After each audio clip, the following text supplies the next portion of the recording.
Okay, so we will begin. This is our June meeting for public health and safety. And I want to start with a warm welcome to Samantha Bryant, our new borough manager. Welcome, Samantha. Yeah, thank you, Rob. It's really great to actually be here in Narberth now and actually getting to the work that the borough needs me to do for it. And it's really great, to meet some of the folks here tonight and all that. Yeah, we've got a good group and we're excited to work with you. So Samantha put together our agenda and we're going to start with the EAC. And we have the EAC chair. Oh, and here's our mayor. Welcome, Andrea. There you go. Sorry, computer's acting up. Yeah, we're just starting. Mona won't be able to make it tonight, so we're going to go ahead and start. Got it. Okay, so we're going to discuss the EAC first, and then we'll go to Evan Baum and the Price Crossing bollard, and then we'll talk briefly about the roadside review process that includes Sabine. And then we're going to have an update from our Chief Gallagher. I'd like in our last couple minutes before public comment to talk about repealing the mask mandate, which we'll be discussing at the council meeting. Rob? Yeah. It's okay. I have an item for new business based on a letter that we got from residents about the East Wynwood Road.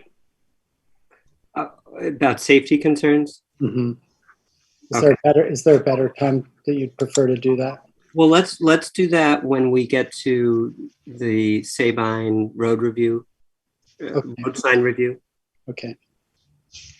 Okay, thank you, Bob. So, all right, Jesse Lytle, welcome and thank you for joining us.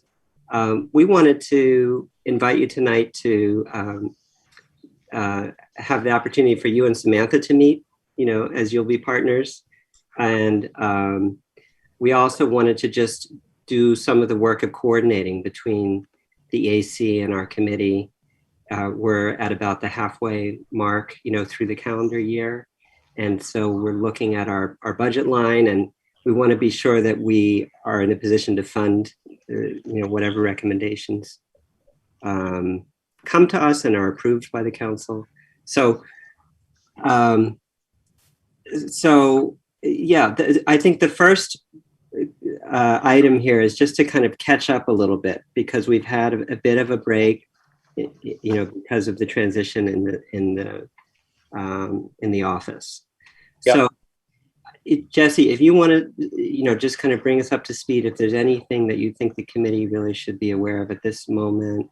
I'm also aware that there have been a couple of things on hold, such as the press release, and maybe we'd like to do a ribbon cutting around the EV charging stations, things like that. Great. Yeah, so thanks for having me, Samantha. It's great to meet you. Look forward to working with you. The broad areas that EAC is focused on these days include stormwater, and in particular, its intersection with the 3 Elmwood property development. So you've seen a memo come from us about that, but that's been a primary focus given the timeline for that development. And the EAC has significant concerns about that development that I think are shared more broadly. We don't have to get into it here, but you have our views on that, and we are eager to play a role in finding a good outcome for that property, which is currently open space. Climate action is really our central agenda item, and many other things flow from climate action. So Samantha, we have a climate action plan that was accepted about a year ago by Borough Council, and we are moving into implementation mode, and it is bold. It is something that only a small borough could do, probably, because we actually, I think, stand a chance at managing our resources effectively and can be more nimble, perhaps, than some other places.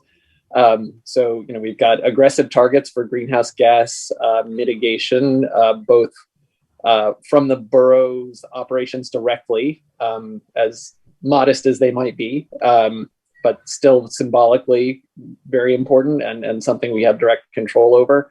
And then supporting climate action among our business community and our residents, of course, as much as we can. So things that we might discuss short term include the EV charging stations, getting those launched, whatever systems work has to happen on the borough side to make sure that they're networked and we're able to accept payment and give out electricity. Then we'll be ready for action. Doing a big reveal would be nice. It's it's not always that you have a nice shiny new asset and an improvement to quality of life. And given all the the trends in the industry towards electric vehicles, we're hopeful that this is sort of a harbinger of the next generation of life in America, that we're going to be shifting towards clean motoring. We've been talking about what to do about green building standards, which probably two separate tracks on that, and I'd be interested to follow up with you separately, just to think about what's feasible. We talked with Doylestown about a Green Points program that would be an incentive program for developments who went above and beyond building code with sustainable development. That's probably a more aggressive, more labor-intensive approach. Another route is to update to the latest uniform construction code. And I understand I got new information about this recently that I still have to digest, but I understand like the 2020 code is really, really progressive. And I think municipalities have an opportunity to adopt it, regardless of what the state does. So anyway, that's the other route, is what to do about our building codes, which would actually be probably the simplest and most expansive way of affecting green building in the borough.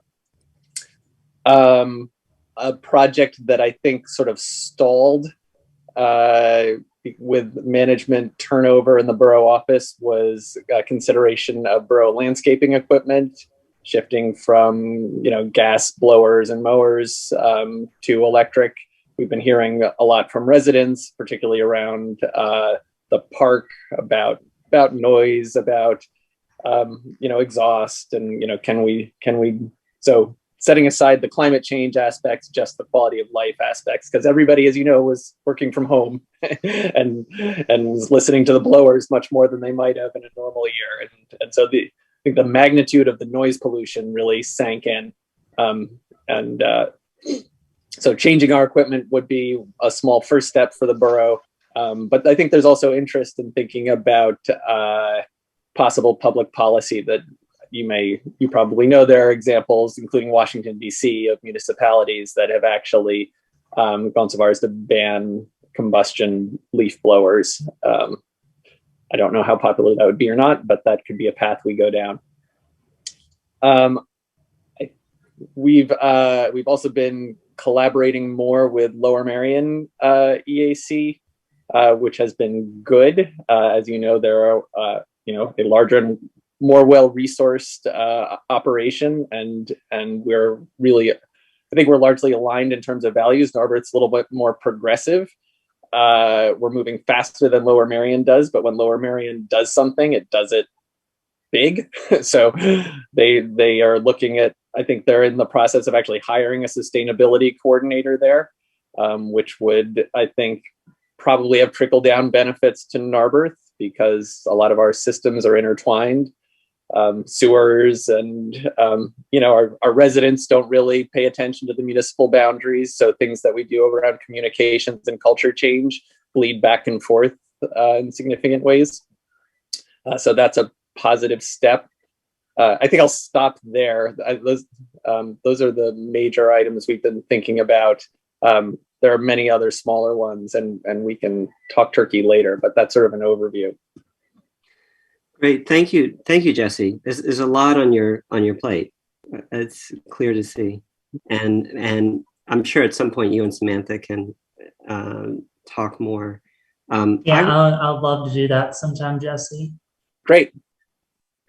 Looking forward to it. So Jesse, while you're here, one thing that has come to us recently is through the infrastructure committee and a presentation given by the bike club, Kimberly Bezak. We were recently updated on the mainline greenway project, which cut through Narberth. And so one idea that's been floated is using a couple $1,000s from the 10,000, climate action fund toward the roadway markings in the Narberth section. I believe that's work that would actually be done this calendar year. So I wanted to run that by you, and we could reserve that 2,000 if you had something else in mind, but I wanted to run it by you. Thank you. When would you need an answer? Just because I don't want to speak on behalf of the group with whom I haven't. Yeah, I think. What do you think, Samantha? Like next month? Yeah, I think that'd be fine. I have a meeting on June 4th with the folks involved with mainline greenway, and I also have to talk to the borough engineer to get a more of a firm cost estimate on the work. But again, like Rob mentioned, I think we're looking at somewhere around two, maybe at most. I wouldn't imagine being more than $2,000 or $3,000. So great. Yeah, next month should be fine. Okay, great. I'll put that on our agenda. I think I can say unequivocally that it's aligned with our agenda, and we would love to see it happen. I just don't want to speak about priorities without talking with the committee. Yeah, of course. Yeah, that makes sense.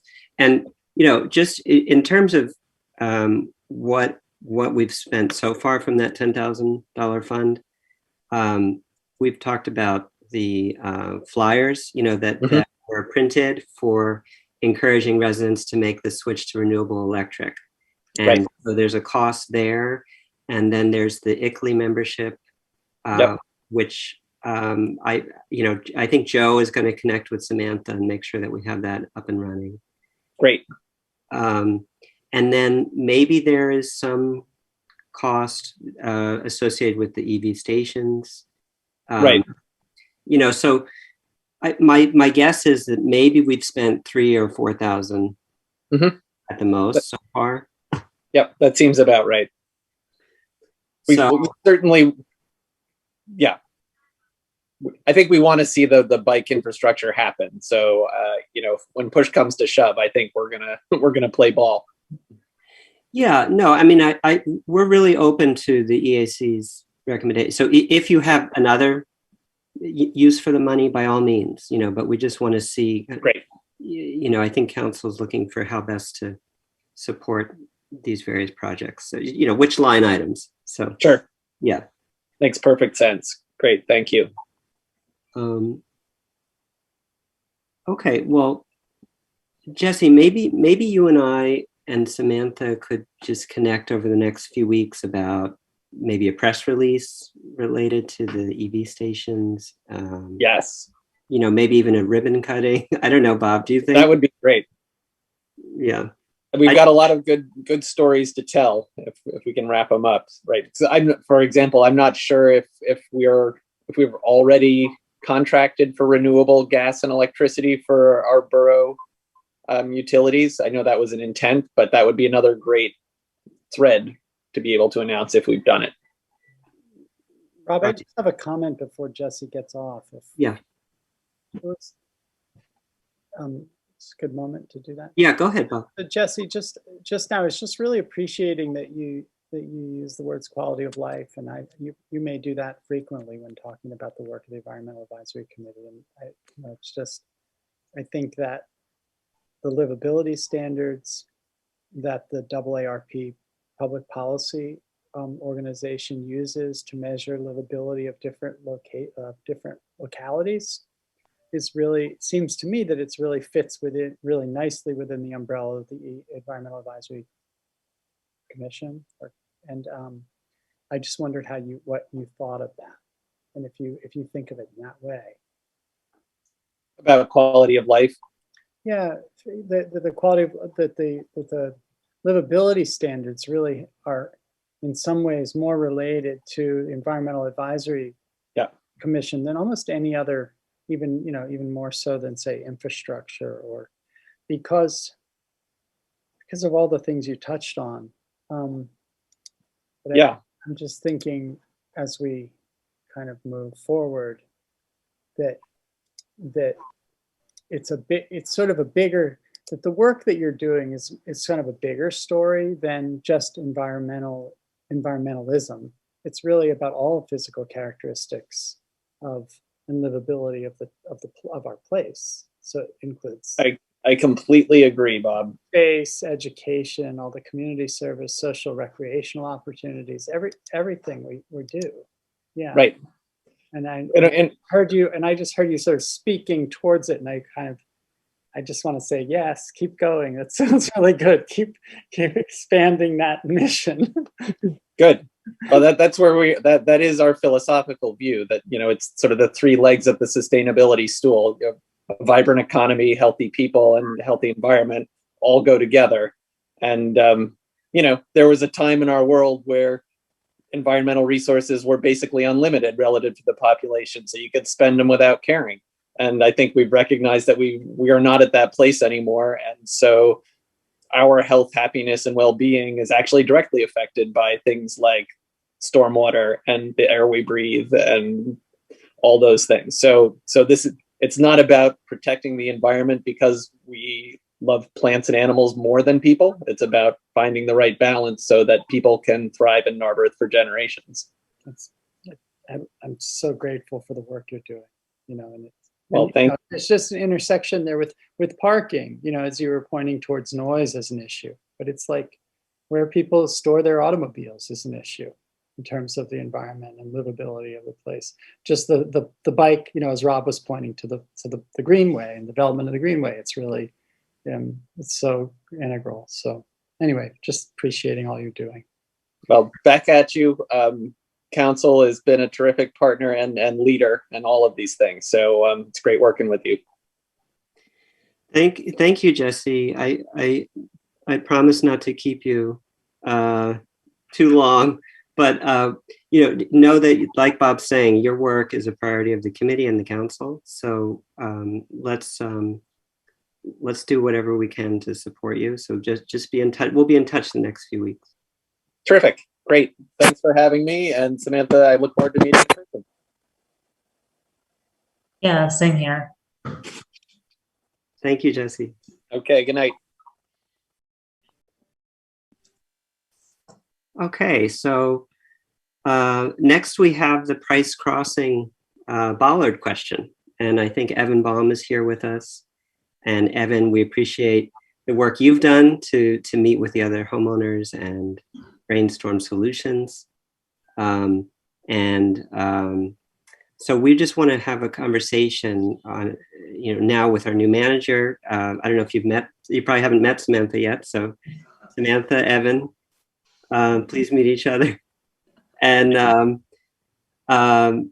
so Samantha, I've said, I sent the proposals over to you. And yeah, but would you like me to share my screen with that, Rob? Yeah, sure. And then, any thoughts that you have, Samantha, on what we might do next as a committee or council to try to address this problem? All right, well, I'll go ahead and share my screen, and then maybe if it's okay with you, Rob, maybe Evan can speak to a little bit of the situation overall, and maybe kind of go through the slides if you're up for that as well, Evan. Sure, that's fine. All right, let me get that up for us here then.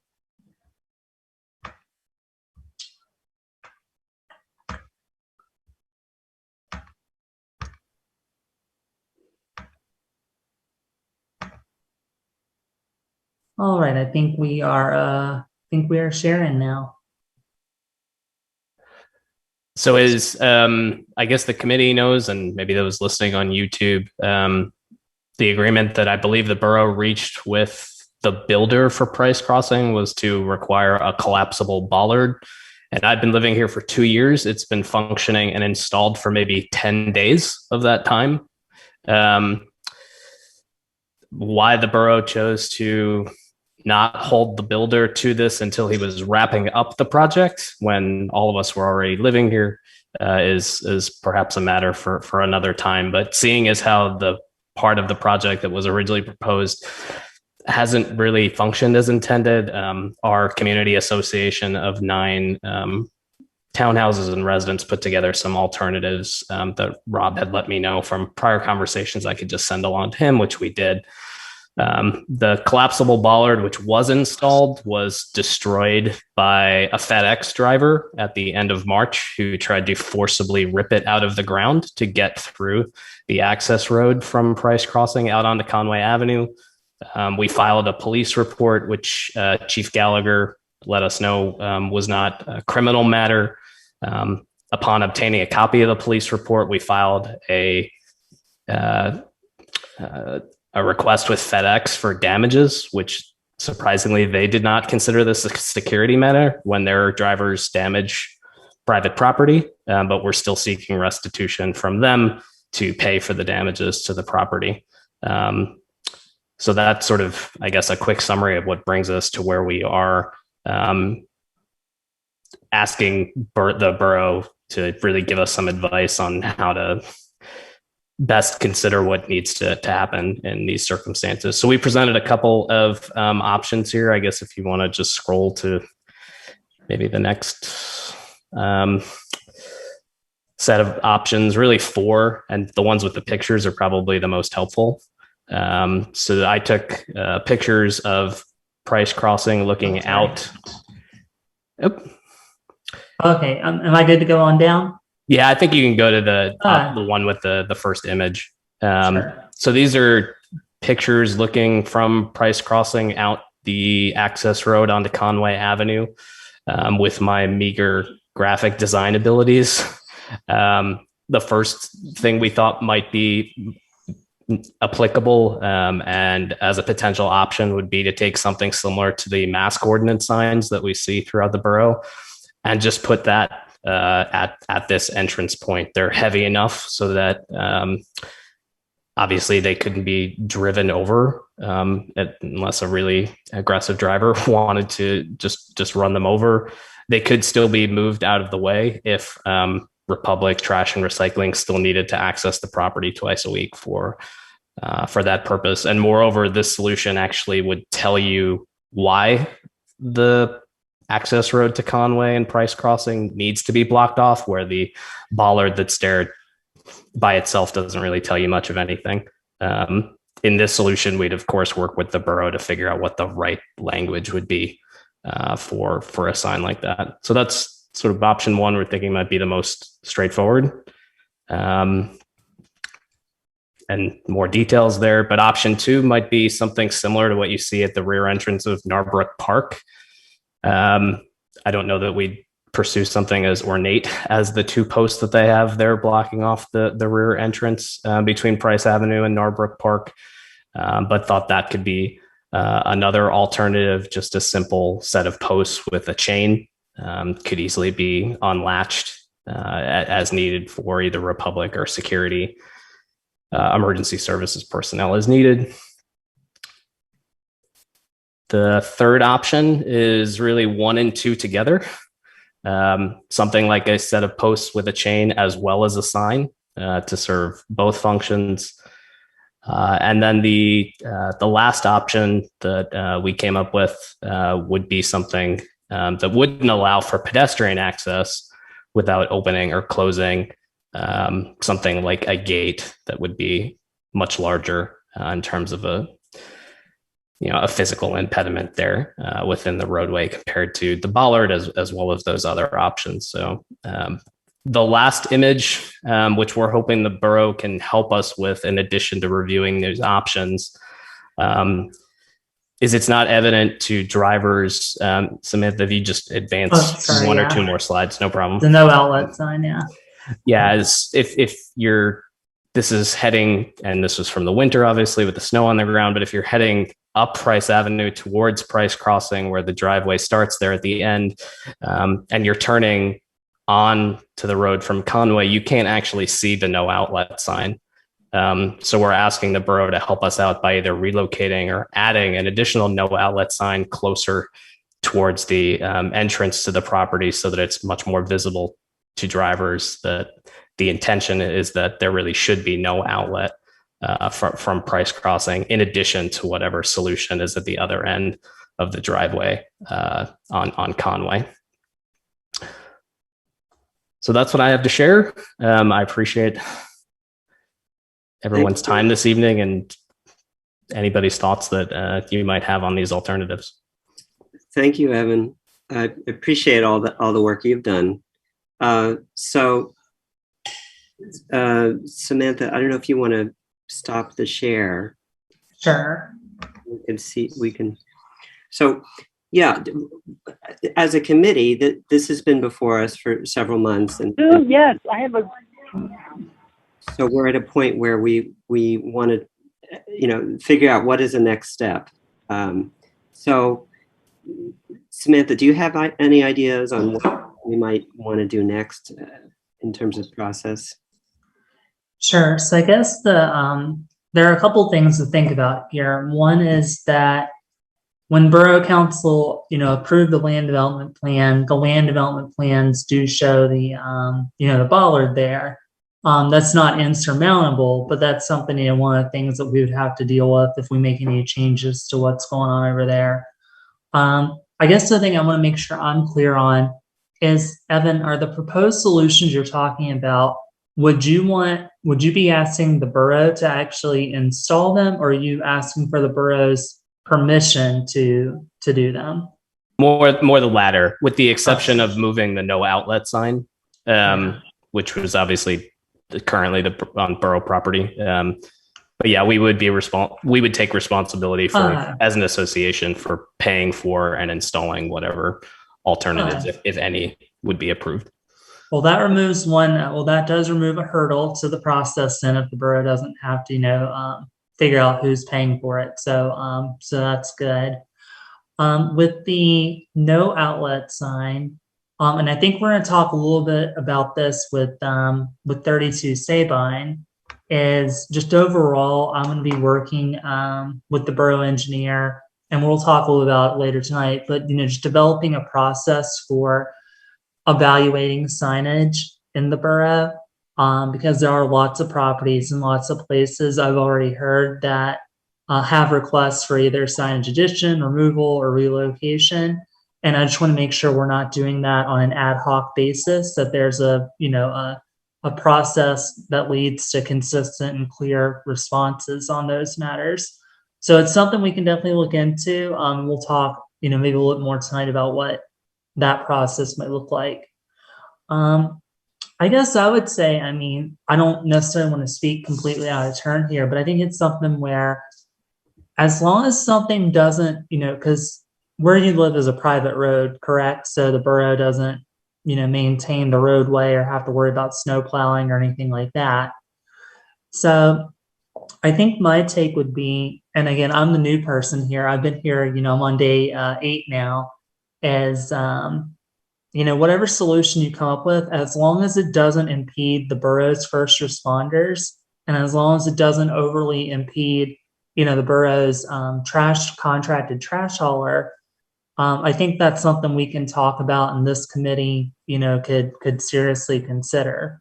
So I think what I'd want to do, Evan, is the options you presented is talk about them further with Chief Gallagher, talk about them further with the borough engineer, and then we can come back to this committee and talk about, again, the general overall procedure for signage.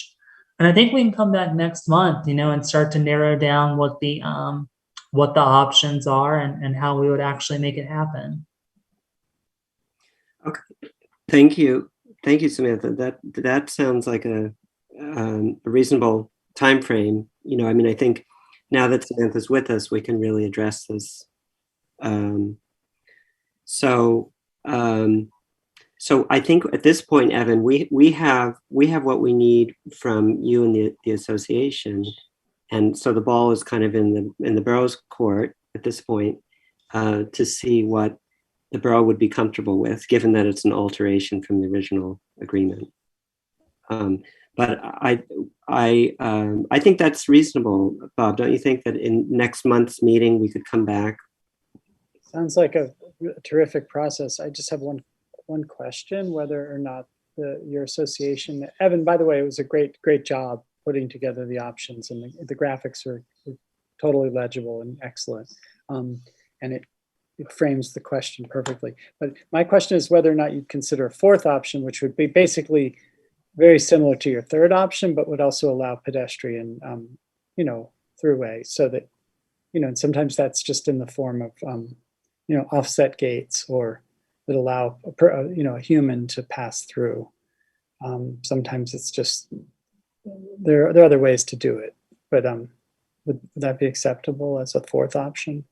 I think we'd be open to it. And I guess, Samantha, we were emailing about this because another resident had raised concerns about whether or not Republic should even be servicing the property at all. So my concern / question back to the committee, but there, Bob, would be a gate that would sort of be centered on the throughway, wouldn't allow necessarily a trash or recycling truck to drive through with it being there, as opposed to something that would cover the entire span of the opening and could just open or close.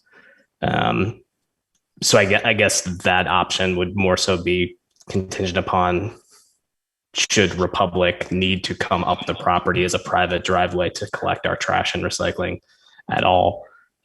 So a bit of the corollary challenge there, or problem, that I know other residents have brought to both the mayor's attention and because of Republic sort of driving over different pieces of the property. So if the borough could also clarify for us, because we've been living here and for 2 years now, and the trash and recycling trucks have just been coming up what is a private driveway, to our understanding, to come on the property to collect our trash and recycling.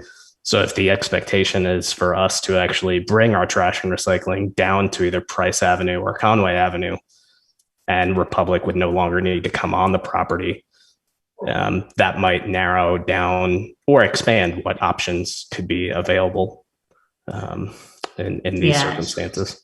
And I'm glad you mentioned that, Evan. Borough staff did, through the mayor, we received notification about that issue.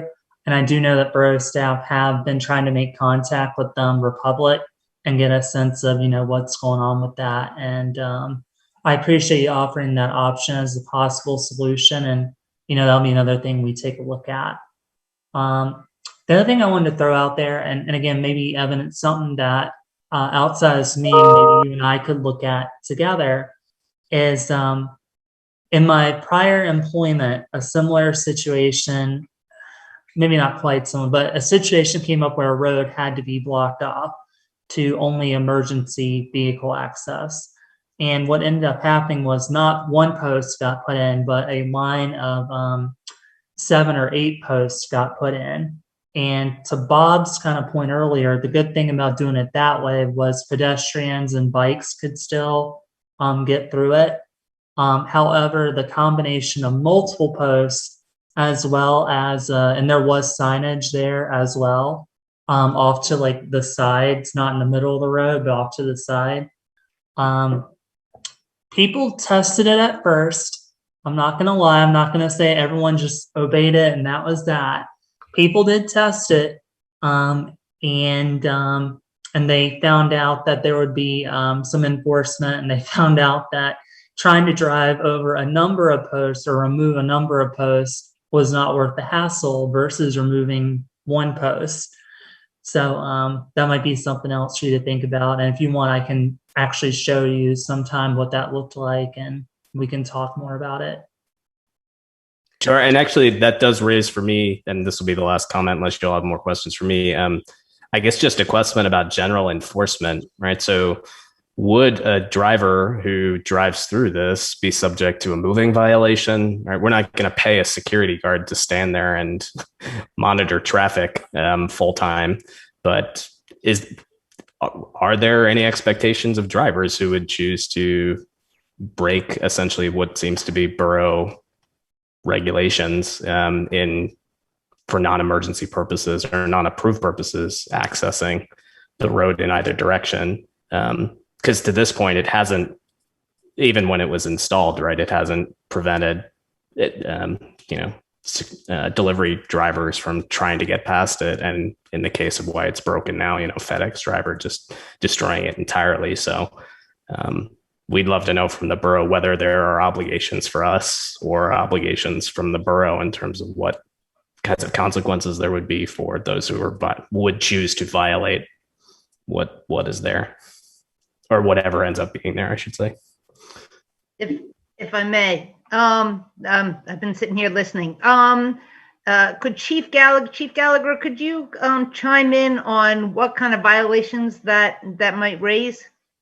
Well, right now, thank you, Mayor, for the opportunity to comment. Right now, it would be pure speculation. Would it be a hard time for us because it's private property when we had to go to court? Yeah, no doubt it would be challenged, regardless of whether we issued a non-traffic summary citation or a traffic citation. I would have to do a little bit of a deeper dive beyond just supposition to find out exactly what we could do in that regard. Yeah, to build on Chief Gallagher's point, my previous experience was with the bollards were between two public roads, which made the enforcement a lot cleaner and easier, as opposed to, as Chief Gallagher pointed out, the fact that it's a private road next to a public road kind of does muddy it a little bit. Mm-hmm. Yeah. Okay. So I'll propose that we take this as a set of issues to look at together: the trash, the emergency access, and I can work with Samantha and so that we can come back next month to this committee with an idea for moving forward.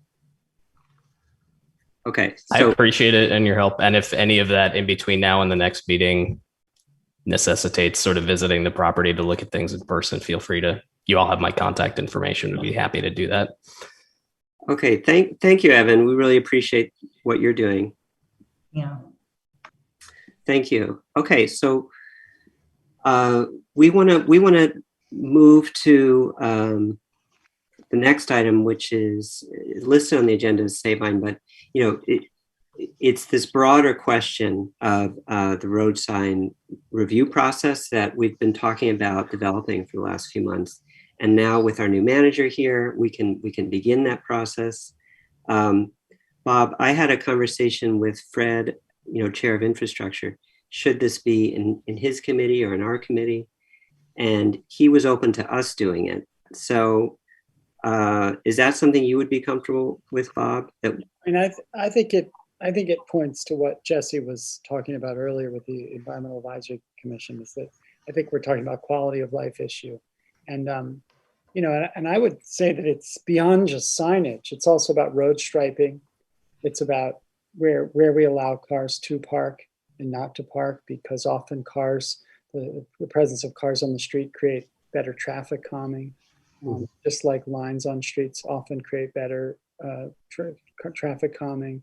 And it's like all of these above solutions need to be thought about when thinking about the one-way, the violation of the one-way street in Sabine Avenue or any one-way street, how you use parking, how you use striping, how you use signage to communicate with drivers and pedestrians how the road's going to, a reasonable expectation of how the road's going to be used. And I think that's one of the main, anyway, I'd like us to see this committee look at all of those things together, and this with the police and the manager and the engineer. Yeah. And because I remember Sabine Avenue long ago when actually there's parking on both sides, and much safer street for pedestrians and drivers because everybody knew there was only one lane of traffic there. So anyway, just a point. Okay, yeah, no, I agree, and it makes sense with the chief being in our committee. It does make sense that we do this piece of the work. So I think when we come to the full council at 7:30, later tonight, I can propose that, and if you and Aaron agree, we just wanted to be clear which committee is doing what. Yeah, I mean, you obviously should reconfirm that with Aaron, but I think if you and Fred have discussed it, it certainly makes sense to be doing this with the chief and the manager and the engineers.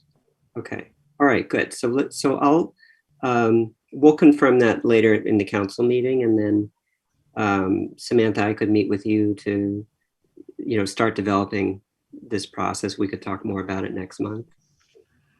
Yeah, I would certainly welcome that. As I mentioned, infrastructure, I think it's something really important for us to get figured out for residents all over the borough. So I'm really glad that we're going to be taking that up and getting that figured out. And I have some thoughts already on that, Rob. So I look forward to talking with you. And obviously, it's a conversation I want Chief Gallagher to be in the loop on as well. Mm-hmm. Okay, great. All right. So next we want to turn to Chief Gallagher, who has the monthly update for us. That's also in the meeting packet. And Chief, so feel free to share whatever you would like to share. And I also appreciate your email response so quickly earlier today. So, oh yeah, no problem. No problem at all, Mr. McGreevy. As a matter of fact, thanks for the opportunity. And what I wanted to do was really go over the status of command report for Samantha's benefit, as she's new to our organization and the group, and as the borough manager. Just so she knows, obviously it's shared, but this is basically why we cover it, and we give this status of command snapshot to the Public Health and Safety Committee every month to update on certifications, training, other general information, equipment, the fleet, personnel, and we give that status. So just to let everybody know, right now things are pretty much static with personnel. We're still at 6 full-time sworn officers. Staffing is authorized currently at 6. We have 1 chief, 1 sergeant, 4 officers. We have 4 non-sworn employees. Staffing is authorized at 4, 1 parking controller, 3 school crossing guards. 1 is currently a fill-in, and 1 unfortunately is out of service for the 2021 academic year. In addition to that, we have our fleet, and our fleet is fully operational. We have 5 vehicles, 4 police, 3 are marked, 1 is unmarked. Of the marked, 1 is an SUV and 2 are radio patrol cars. 1 is a Dodge Charger, and the other one obviously is a Ford Crown Victoria, year 2010. And there is 1 parking enforcement vehicle. That is a 1994, believe it or not, a 1994 Chevy Impala, which we hope to be replacing with an EV vehicle soon, according to the CIP. Right now, what I'd like to do is cover the Municipal Police Officer Education and Training Commission annual certifications. I have very good news to report for the committee. The 2021 emergency vehicle operations at Montgomery County Public Safety Academy are currently in progress. The 2021 firearms training at Montgomery County Public Safety Academy are currently in progress. But the good news is that they're close to completion. Dovetailing off of that, the training at Montgomery County Community College for legal updates and other matters each year, which is a 2-day course, have now been completed by all officers, including myself. In addition to that, the 2021 first aid, CPR AED training at Lower Merion Police Department has now completed by all officers, including myself. So that's very good news. We're ahead of schedule when it comes to training. We're doing extremely well. I would like to let everybody know, just moving down, we're going into the next topic, other training, certifications, and information. What I have really highlighted here, the other 2 are kind of old issues, myself being named as the Emergency Management Coordinator and Officer Lynn being named as the Training and Certification Officer and Clean Officer. The Lower Merion coverage hours for May of 2021 versus April of 2021 decreased by 4.5 hours. Not much, but we're going to see a more significant decrease in June, I anticipate right now, which is currently just under 70 hours. The Northborough Police Department and Lower Merion Police Department Cooperation Agreement, or MOU, we received an email from the township manager requesting one minor change, which I felt was fine, insignificant. And then we have to create the remuneration addendum for fees. And Samantha, you and I can have discussion further about that. The corresponding training I would like to give corresponding with Penn State regarding the Justice and Security Institute training for the new sergeant for promotional training, which is referred to as POSIT, is now going to be in person. That is the update. We thought that it was going to be virtual, but as everything's opening up, we're getting good news from Penn State, and Sergeant Vernaccio's training will be in person this fall. And that is a robust training which will give him the foundation, the boilerplate for someone who is transitioning from an officer into supervision at the first line. The one thing that I would really like to cover tonight is the scheduled training that we have upcoming, which I think is very, very beneficial. The scheduled training that we have coming up, in fact, the earliest is going to be June the 8th. And what I'd like to let everybody know is we have two officers attending that training, and it's going to be Officer Dutton and Officer McCabe. And it shows and it reaffirms, it's called duty to intervene for law enforcement. And it shows and reaffirms an officer's duty, an obligation to intervene when witnessing another officer violating an individual's civil rights under the Constitution. This has been the duty of law enforcement for decades, but it is being reintroduced because of police reform efforts. So we're very glad that that's going to happen on June the 8th, which is next week. And then the Department of Public Safety, we have report writing, which Officer Lynn will go through on June the 14th. And that's basically vital elements of professional police reports, proper grammar, punctuation in police reports, and common mistakes in police writing. Department of Public Safety perception of danger is going to be scheduled the next day on June the 15th. Officer Dan Dutton will be attending that, and that covers the human sensation and their role in forming perceptions, how perception differs between a layperson and a police officer, and it shows connections between tactics, use of force, and de-escalation as well. The next training will be engaged by Sergeant Mike Vernaccio, and he's going to be bringing this information back to the other officers. It is called Conducting the Complete Traffic Stop, and it is going to be on August the 16th. And it's for police agencies who will want to enhance traffic enforcement and develop professional traffic enforcement standards. It shows how to view every traffic stop in totality before developing preconceived notions or ideas about the outcome. It heightens awareness of potential civil rights implications of police actions and emphasizes professionalism during traffic stops. And it stresses no profile traffic enforcement. And again, that will be on August the 16th. And Sergeant Vernaccio will transfer the information. The final training that we have scheduled is high-risk vehicle stops. That's going to be Officer McCabe and Officer Belfi. And it recognizes high-risk vehicle investigations and stop situations, mental preparedness, trouble indicators, pre-stop procedures, and use of force issues arising from vehicle investigations and various stop tactics. So we're very pleased that we have some robust training scheduled for these officers during this summer. We are still waiting for information to generate either from Delaware Valley Trust, the Pennsylvania Virtual Training Network, or the Department of Public Safety for cultural sensitivity, ethical awareness. I'm sure that will be scheduled. I just had a conversation earlier tonight with the mayor. We're starting to see a return of training in many ways.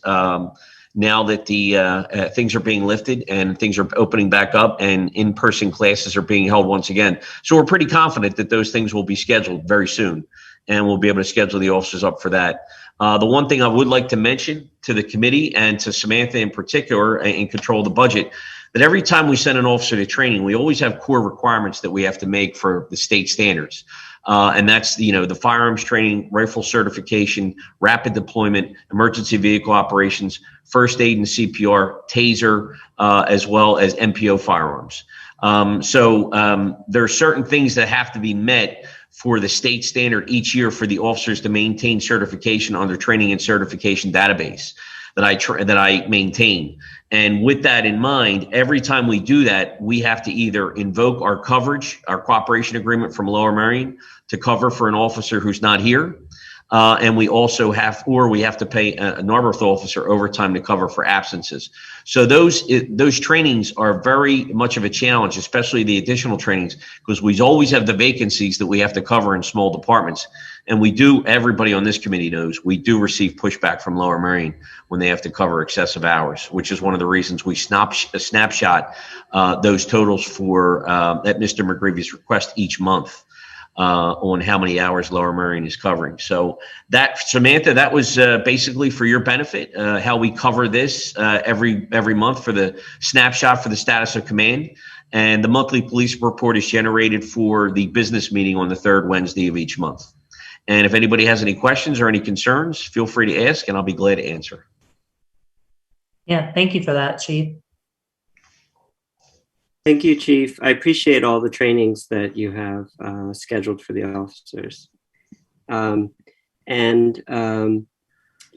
important for the committee to know and the council to know, because of course that is the one area where the council, can act. The council can assign training. Sure. To the police. So that's an area we're particularly interested in. So thank you. I appreciate that.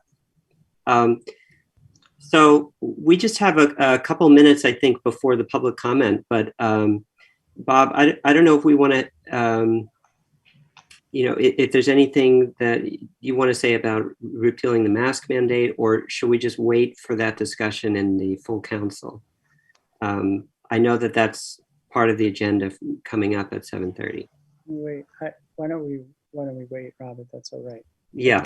I did want to present these three requests from the residents on this about East Wynwood Road. Go ahead, Bob. Okay, so this is from a resident on the from the south side who's concerned about safety on the East Wynwood Road.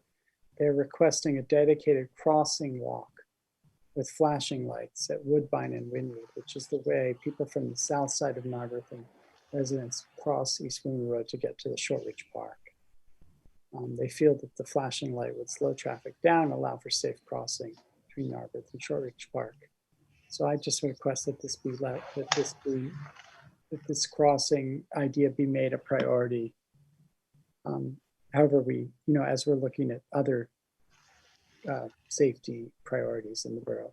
The second one is a reset of the timing of the traffic signal at the tunnel, the traffic light on East Wynwood Road, to allow time for pedestrians to cross. I know that the township, or maybe it's been the PennDOT, has adjusted the timing of that signal over and over again. Sometimes it's longer, sometimes it gets shorter, but it does seem to vary, both for the motorists and the pedestrians. But we really need to make sure that it's long enough for people to cross safely on East Wynwood Road. The third thing that this resident brings to our attention is the reset of the speed limit. They would like to see a 15-mile-per-hour speed limit through the tunnel in both directions.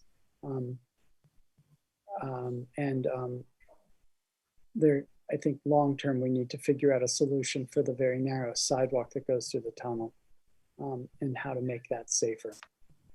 So that's it, Rob. I just wanted to say those things. I promised the residents that I would bring these to attention of the committee and ask that they be made priorities. Okay, thank you, Bob. We will certainly include those in the road sign review process. I've been keeping a list of roads, that need our attention, and so I will work with Samantha, so that next month we can begin this process, and that'll be on the list. Okay, thanks for the time. Okay, so in our last few minutes, why don't we turn to public comment? And I see Carol Marie Scanlon. Would you like to offer a comment? I would like to discuss within the committee reasonable expectations. You talk about reasonable expectations for roads. Reasonable expectation on Sabine Avenue would be to have drivers have a reasonable expectation to know which way the traffic is. The one-way signs that I've been talking to you about for the past 7 years have been missing for 7 years. Bob Wigbright was on the committee, and he said, yes, I agree. These signs have been disappeared, and you will get your signs back. That was 7 years ago. I mean, reasonable expectations for any driver to have signage so you know which way you're supposed to go. And also, we residents and the people who go to the park have a reasonable expectation of safety. We have a reasonable expectation that we can be able to pull out of our driveways or cross the street without cars going the wrong way on the street. And that is all we're asking for, is to meet a reasonable expectation. As you say, residents have a reasonable expectation for the town, reasonable expectation for safety. This has been kicked down the road. So now it's not infrastructure anymore, it's public safety. It was public safety before, and then it was kicked to infrastructure. It goes back and forth and back and forth. It gets kicked down the road. For 7 years, it's been kicked down the road. What is our reasonable expectation to get this addressed? And Samantha, I'm sorry to be so cranky about this, but as you can see, this has been going on for 7 years. And we get the, oh, we'll address it next month. Oh, we'll address it next month. Oh, we have to do a study. We're beyond that. We are so fed up with this. And as busy as our park is over here on Sabine, I would think this town, the borough, would be like jumping up and down saying, yeah, we're going to get that over there. We're going to get this straightened out because we don't want to have a kid hit. And that is our reasonable expectation. I also am understanding that the signs for the parks are not in infrastructure anymore. They're going to this committee. Is that truth? Well, on that point, Marie, we're going to sort that out tonight in the okay. So we've been asking for these signs for months. We were hoping to get them in, like even the no smoking, which is a Pennsylvania standard. No smoking at the parks. We can't even get that. I mean, that's a normal, reasonable expectation to be able to breathe clean air at the park. And we can't even get no smoking signs up there. Yeah, we will have that sorted out tonight. It may be that that item stays with infrastructure. We're trying to, divide up the work so no one committee's. I know, and I hate to be cranky at you, but at the committees, but everything seems to just get kicked down the road and nothing happens, and seesaws back and forth. Well, I would say that we have committed to a process, as you know. And then we went through a transition in the borough staff. So now we're ready to kind of pick that up again. And I will be working with Samantha to begin that process so that next month I would think you'll start to see things really moving. So we're just, another month down the road. We're going to be at the end of June, the end of July, summertime. This is the prime season at the park. Thank you, Marie. So we will keep all that in mind, and I'll be working with Samantha before our July meeting. Thank you. We're expecting to have this met sooner than later. Okay. Any other public comment? Okay. So I know we're up against the clock here. So thank you all. We'll adjourn so that we can move over to our next meeting. See everyone in a minute. Okay.